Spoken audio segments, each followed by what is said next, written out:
എന്താണ് നെഹ്റു ചെയ്തത്? നെഹ്റു ഈ രാജ്യത്തെ മുറിച്ചു കൊടുത്തു. എന്ത് കാര്യത്തിന് വേണ്ടി? നമ്മുടെ രാജ്യം മുറിച്ച് കഷ്ണങ്ങളാക്കി കൊടുത്തു. ഉത്തരം പറയണം രാഹുൽ ഗാന്ധി. അത് കഴിഞ്ഞ്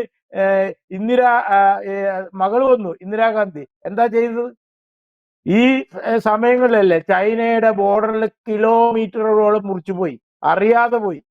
അതിനുശേഷം രാജീവ് ഗാന്ധി ഈ സമയത്ത് നമ്മുടെ മലയാളിയായ AK ആന്റണി രാജ്യരക്ഷാ മന്ത്രി ആയിരിക്കുമ്പോൾ പാർലമെന്റിൽ പ്രസംഗിച്ച പ്രസംഗം ഇന്നും യൂട്യൂബിൽ കിട്ടും. എന്താ അദ്ദേഹം പ്രസംഗിച്ചത്?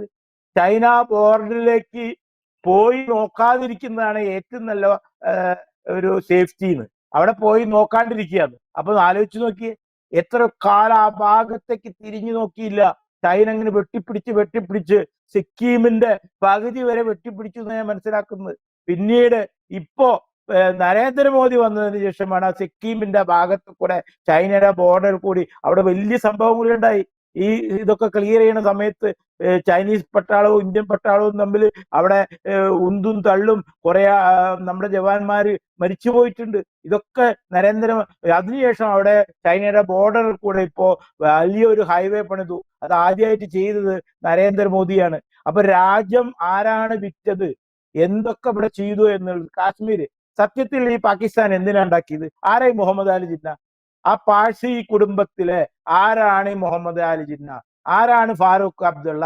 ആ ചരിത്രങ്ങൾ നമുക്ക് മനസ്സിലാകണമെങ്കിൽ ഇവിടെ കുറെ പുസ്തകങ്ങളുണ്ട്. അതൊക്കെ ഇവര് നിരോധിച്ചു വെച്ചിരിക്കുക കോൺഗ്രസ്. കുറെ പുസ്തകങ്ങളുണ്ട്. ആ പുസ്തകങ്ങൾ എടുത്തിട്ട് നാട്ടുകാർ വായിക്കട്ടെ. ഈ മുഹമ്മദ് അലി ജിന്നയും ഈ നെഹ്റു ഫാമിലിയും ഈ ഫാറൂഖ് അബ്ദുള്ളയും തമ്മിൽ ഒക്കെ റിലേറ്റീവ്സ് ആണ്, അങ്ങോട്ടും ഇങ്ങോട്ടും ഒക്കെ. ഇവര് അധികാരത്തിൽ കയറുമ്പോ ഒരാൾ ഇവിടെ പ്രധാനമന്ത്രി ആവുമ്പോ ഒരാൾക്ക് വേറെ പ്രധാനമന്ത്രി ആവണം. അതിനാണ് മുറിച്ച് ഒരു കഷ്ണമാക്കിയിട്ട് അവിടെ പ്രധാനമന്ത്രിയാക്കി.